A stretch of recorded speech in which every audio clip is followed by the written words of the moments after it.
flags. It's used as football posts or things like that. Most people don't even understand what so it it's not stands the for. football post we think it is. Right, So, but let's explain to viewers who do not know really what the colors you just now, mentioned. obviously, you see, a trained lifeguard or any beach or water body that is structured and organized have these flags, like the red flags. Whenever you see a red flag, it signifies that there is danger. Where from, for example, you have a red flag from here to some distance away, within that area you are not allowed to go there because there could be holes, there could be tide, there could be anything, there could be broken bottle, there could be anything. So the lifeguards or whoever has placed has researched that area to make sure that people don't go there. So the red flag oftentimes signifies danger. Please keep off. It's dangerous. Don't go there. The red flags, I mean the white flags. The white flag, oftentimes you see the lifeguard, like if you go to Labadi Beach today, you see the white flag is here, white flag is there, and you see people, a lot of people going, going around within the white flag. It shows it's safe to swim around there. Lifeguard says, I am here. I'm watching you here. You are safe here. So please remain within this perimeter. Don't go past this place. So that's what the white flag stands for. Now, yellow flag actually signifies different things in different parts of the world. Right. In Ghana at the moment, I am not too sure what it signifies. But if you take something like Britain or some of the developed world, it shows that you have to be cautious. There is no lifeguard here. We are closed. Hence, this flag is here. So we have to understand the meaning of all this. So really the standard in Africa at the moment is still a bit divided. So because the thing is, there are times at the beach when the tides are high. Yes, and that's when you see the red flags oftentimes. High tide flags, holes around the beach, high flag, something dangerous around the red flags. So all these things test you not to go there. Right, that is in an ideal situation where you have the flags. But in the case where you do not have any of these indicators, keep your children to yourself, and children don't go far away from your mom or your parents. And parents, if you don't know how to swim, please don't take your children very close to the area, because taking them, because you can go and go, you can move forward, put your leg in the water, feel the water. Please don't let them go too far off. And you yourself, if you don't know how to protect them, don't go too far off. So stay around the beach area, don't move offshore. Maybe that will save more life than. In the case where you love swimming and you want to swim, or you and your kids know how to swim. Good. At the beach? Yes. What are the precautions you should take? Yes, the swimming at the beach is different from swimming around the swimming the swimming pool or any other controlled water. So really, truly speaking, if you want to swim around the beach, be able to know the angle of tides, the angle you dive in when the tide comes in, when to jump when the tide is. So understand this concept. If you don't understand this concept, don't go too far. Right. It's just about being careful. Being careful. I think the word is being careful. And at the same time, I mean, there are people, sometimes you go to the beach, I think mostly the white people, they know how to do this because they've learned it away from child when they were in school, and because it's part of their curriculum, they do that. So I'm dreaming of a situation where this part of our world will be able to understand this and be able to be part of it. So they know where to do. They know the angle of deep when it comes to diving, when the waves are coming and all these things. You talked about the issue of throwing in floating objects when you see a person drowning. But in the case of the beach with the waves, what will save a person who is drowning in the sea? Okay, right. Anywhere a floating object could help. Anywhere, be it the beach, be it a swimming pool, be it lake, floating object. It's just being able to know how to throw the floating object, so that, because oftentimes the waves, everything will carry it.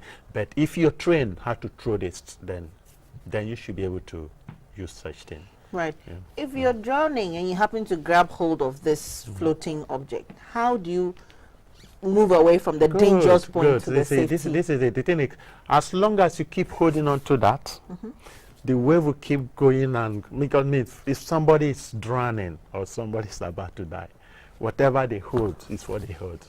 That will keep, and you see the tendency is that the wave will be bringing you to because so those things will float.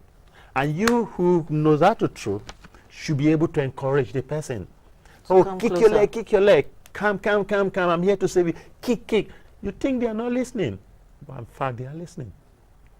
Kick your leg, do whatever, kick, and come. Just beckon them, reassure them that everything is okay, and you'll be surprised they calm down.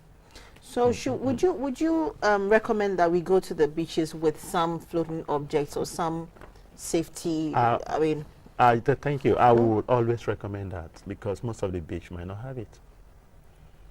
Even some of the swimming pools don't have it.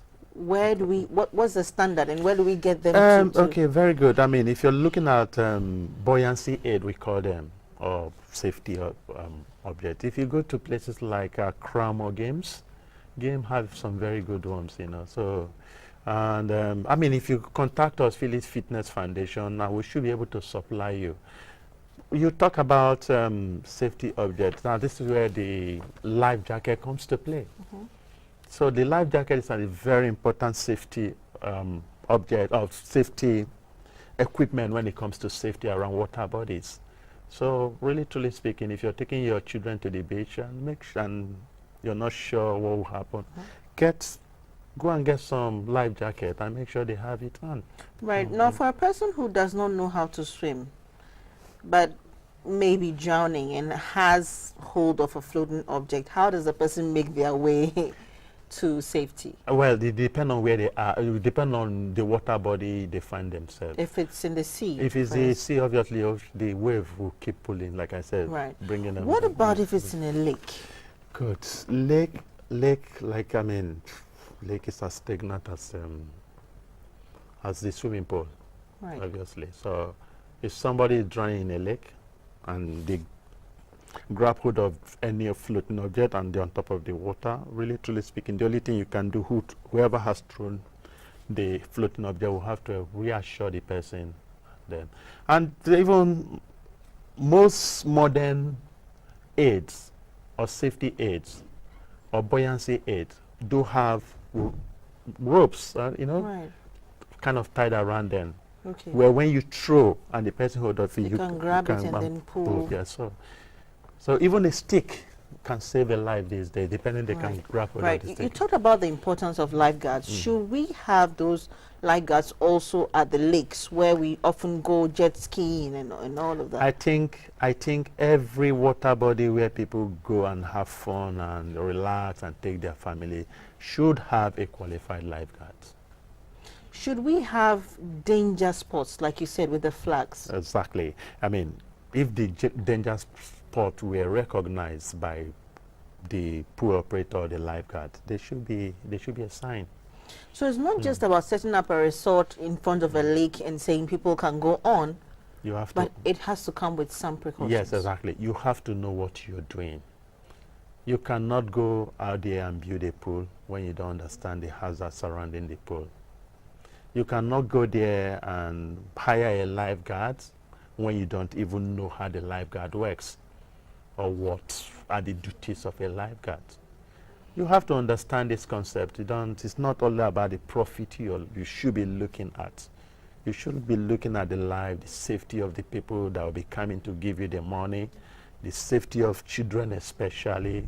I mean, so that profit-minded will not cause a detriment of the life of another child. Right. So we are confronted with a situation where it's been about 2 weeks, almost 2 weeks now, where popular musician Castro is alleged to have drowned. He went on a jet ski on the lake at a resort at Ada, and he's said to have been wearing a life jacket. Okay. He's not found. The ski jet is found all right, but he is not found. Yeah. It's said, you just, I don't want to repeat, Yeah. it's said to be wearing a life jacket. Yeah. And they cannot find him. That's strange. Now, obviously, the first thing that would have come to mind is, when I heard it ran, I didn't understand the aspect of his life, the life jacket at the moment. Right. The first thing that would have come to mind is, maybe he wasn't wearing a life jacket. But if they said, it's said to be wearing a life jacket, then why he drowned is quite beat my imagination. Does that mean that automatically once you have a life jacket, you should not drown? You would not drown? To float, you float. Definitely. You float. You will not go down. No, but this is on the lake. Yes. So you're floating, but it's going to take you anywhere? It depends on the direction of the current as well, of the water, you know. It depends. But one thing I know a life jacket could do for any human being is to keep the person afloat.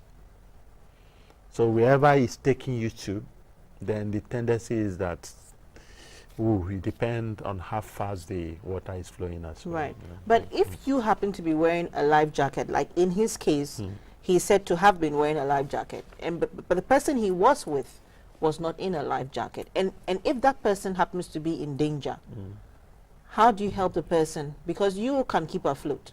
Okay, but to even look at the whole scenario, because it's just coming to my mind. I heard, well, I don't know, I stand to be corrected. I heard he jumped in to save somebody. That's one of the scenarios, that perhaps he jumped in to save somebody, and the person was not wearing a life jacket. Exactly. But if I can know about Ada very well, I've been to Ada, and if you want to go on the jet ski, it's a must that you wear a life jacket. So the friend who was jet skiing with him do not have a life jacket, and they found the body of the friend. They not found any of the bodies. So none. It's quite, it beat my imagination. Right. But I think, I like always advise people, if you're going to go jet skiing, you're going to go through some... Should you go jet skiing alone, as a matter of fact? In fact, you shouldn't go to most of these big water bodies alone. You should always go with a friend. Most of the water body, you should not go alone. You know what I mean? Like, we'll go to school and we'll teach the children, you know, you want to go to the beach and have fun. Don't go alone. Don't hide from your parents and run to the beach alone. But in this situation, he was on the jet ski with a friend, but the jet ski was found somehow. But both people haven't been found. And then it's not confirmed that he's drowned. Right. Because nobody has seen him. That's a difficult scenario to understand. Okay. But moving away from that scenario, but staying right there, when you talk about lakes, if somebody is going even on a boat ride, aren't they supposed to be accompanied by a lifeguard? Aren't there supposed to be spots where you know that, look, this is a danger zone, or this area is turbulent, you can't jet ski up to this point? I think if, like you said, even if somebody is going on a boat ride, most of the what do you call them, the sailor, the driver, the people that kind of paddle the boat or things like that, I think they'll do, most of them get training, like we train some of them at the moment. And I know we invited some people from the UK to do some training for people around Ada as well.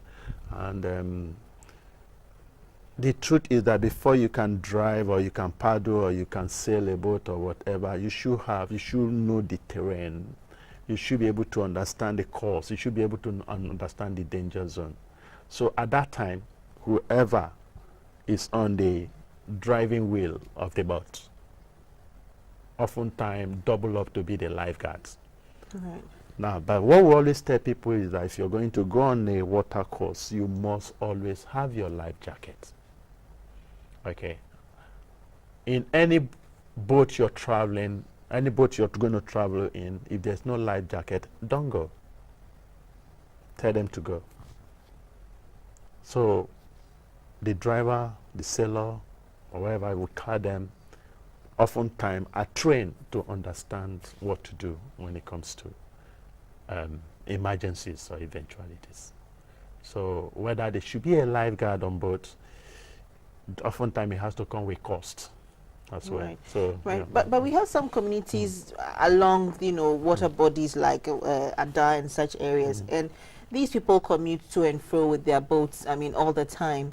They don't wear life jackets. So this is a problem. That's the issue. This is a problem. I mean, some people, I don't know, I remember when we went to Ada to do some course on water safety and prevention of drowning. They have this belief that people that wear life jacket are going to drown. So how can you try to kind of re-educate them to understand the importance of lifeguarding? That is where we found ourselves trying to do, and I think we're happy we're able to kind of Probably advocacy. Exactly. So this is some of the things. Okay. Right. Now let's still stay with how to prevent really. How do you prevent yourself from drowning? There's no object to hold on to. There's nothing. How do you prevent it? There's no life jacket. Okay. First and foremost, it depends, like I always say, it depends on the water body you find yourself. If you're going to a more dangerous water body, you should be ready.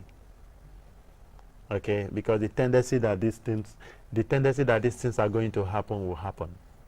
So you should be ready. So, but if you find yourself not having any safety objects and you're drowning, if you can get grip of any solid, maybe the wall, things like that, keep holding on to that. The hope is that somebody will come and save you. But my advice oftentimes is, if you're going to a water body, be it a swimming pool, I'll use the swimming pool for example, any swimming pool that you risk assess to be very dangerous, don't go there. Any beach where you think the lifeguards, you're not sure about what they are doing, please don't go there.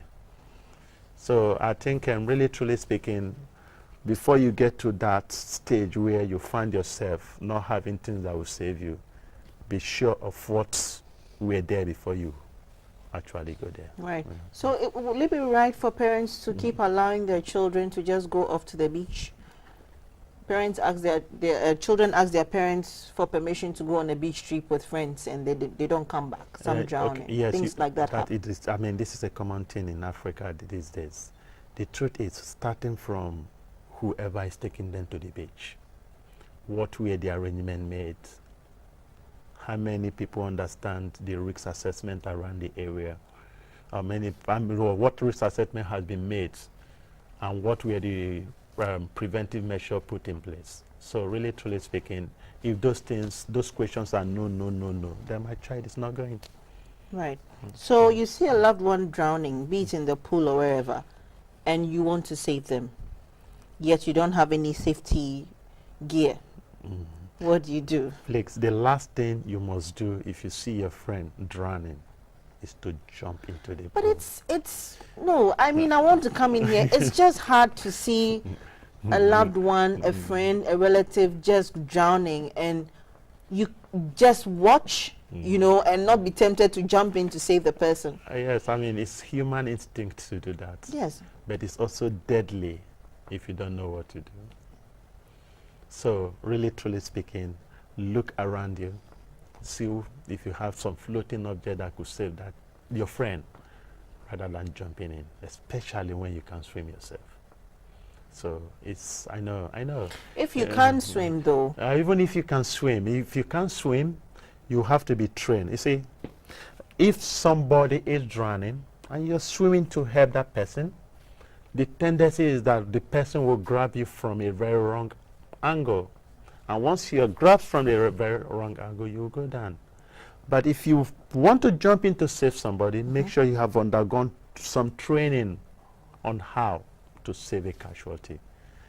If I'm to save a casualty in the pool and I see them drowning, I know how to swim around to make sure I grab the person from back instead of grabbing the person from the front. So it's not about going to just grab the person right in front. You just have to find the right angle, especially behind instead of front. Okay, so the person doesn't grab you. And then what do? Yeah, obviously, if you grab the person in the right angle around the right area, there's no way you will not save the person. Okay, so then you can just swim along the person. Just take maybe side stroke and put the person down. Right. So your organization really helps you help children on water safety, drowning prevention. Really, tell us about the work you're doing and your main aim. Yes, thank you. I mean, my organization, FELIX Fitness Foundation, is an organization who wants to see children enjoy around the water bodies without getting drowned. So what we try to do is educate children, especially from the age of 9 to maybe 19 or even above, on the dangers around water bodies, on what they should do when there's eventuality, like the risks, then the rescue aspect of it, how they can rescue people, and the aftercare such as pulling it.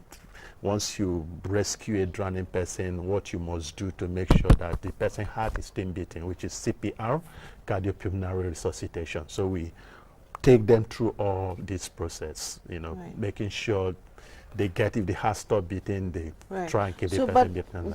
Just to come in there, when you manage to save this person who's drowning and you bring them out, like you were saying, how do you get them to come back? Yeah, obviously, oftentimes because of shock, most of them really, they faint, or some of their heart will definitely stop beating because obviously the airway is blocked and they can't breathe and things like that. So what we get them to do, what we get the children to do, if they have been able to rescue them, bringing them around the shore, any of the water body they find, then is to try and check for breathing and make sure that the person is breathing, and if the person is not breathing, what they do. But before they do that, the first thing they need to do is shout for help. Most of them know the ambulances, the different doctors they need to call before they carry out this thing, so that the moment they start doing that, the ambulance or the doctors are on their way, and then eventually, if they can get the person heart beating again, or by doing CPR, which is cardiopulmonary resuscitation, we'll tell them the CPR on a child, on an adult, and on a baby. Is it possible to describe it in words how it will be performed?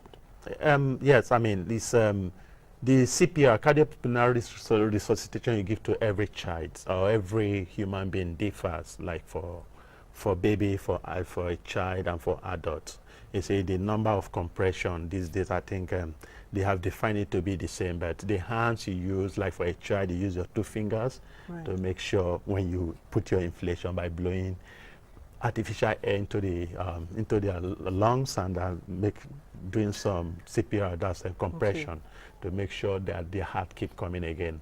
If you're able to bring the heart beating again, then you put them into a recovery position, hoping that the help you call is coming. Even if the help is not coming and they've been there for, just get a taxi or get a van, take them to the nearest hospital, and then so this is what we teach the children, and these children, because they have been going through this, like we run the junior lifesaver course every vacation. We do it twice a year, I meant to say, and we invite so many people to be part of it, So we try to use dates, like one that will be happening very soon on the 28th at Bema Camp. It's an opportunity for them to learn the dangers around water body and what to do in case of eventuality, and the aftercare, which is CPR. And CPR does not only you can use CPR anywhere. Imagine if somebody is collapsing at home, your brother, your sister, your parents cannot breathe, because you know what to do. Then you start doing it before the arrival of a medical doctor, or a qualified person that will take it from there. So this is what we do. Like, we will be doing one at the moment, like I said, on the 28th at Bema Camp Sport Complex. And then we were hoping that most of the children will register for it between the ages of 9 to 19 years within this time, and then learn how to save a life. Right. So what would be your final word of caution to families on drowning prevention? Yes, I will say my condolences will go to most of the family we've interviewed in the past. I know that this program would have affected them in one way or the other. I'll say, but please take heart, and then, hope that things better will continue. And for those who are yet to understand this concept of drowning and they still want to enjoy the water bodies, it would be best for them to understand the area or the water body they should be at a particular time and understand the dangers there so that they'll be able to save themselves, their friends, and their family. Right. Thank you very much, Felix, for joining us today. Felix Uzo is the founder of FELIX Fitness Foundation. He's been here sharing his thoughts with us and also giving us some tips on preventing drowning, as we've been discussing family safety and preventing drowning. Before we go, as usual, I'll leave a quote from a powerful woman, of course, highly respected American journalist with ABC News, Diane Sawyer. And the quote says, "Whatever you want in life, other people are going to want it too. Believe in yourself enough to accept the idea that you have an equal right to it." That's all for today on Women's Voice. We'll be back same time tomorrow. I'm Selikem Akolache Apalu. Enjoy your evening. Thank you very much. Thank you. Thank you too. Yes. Thank you. All right.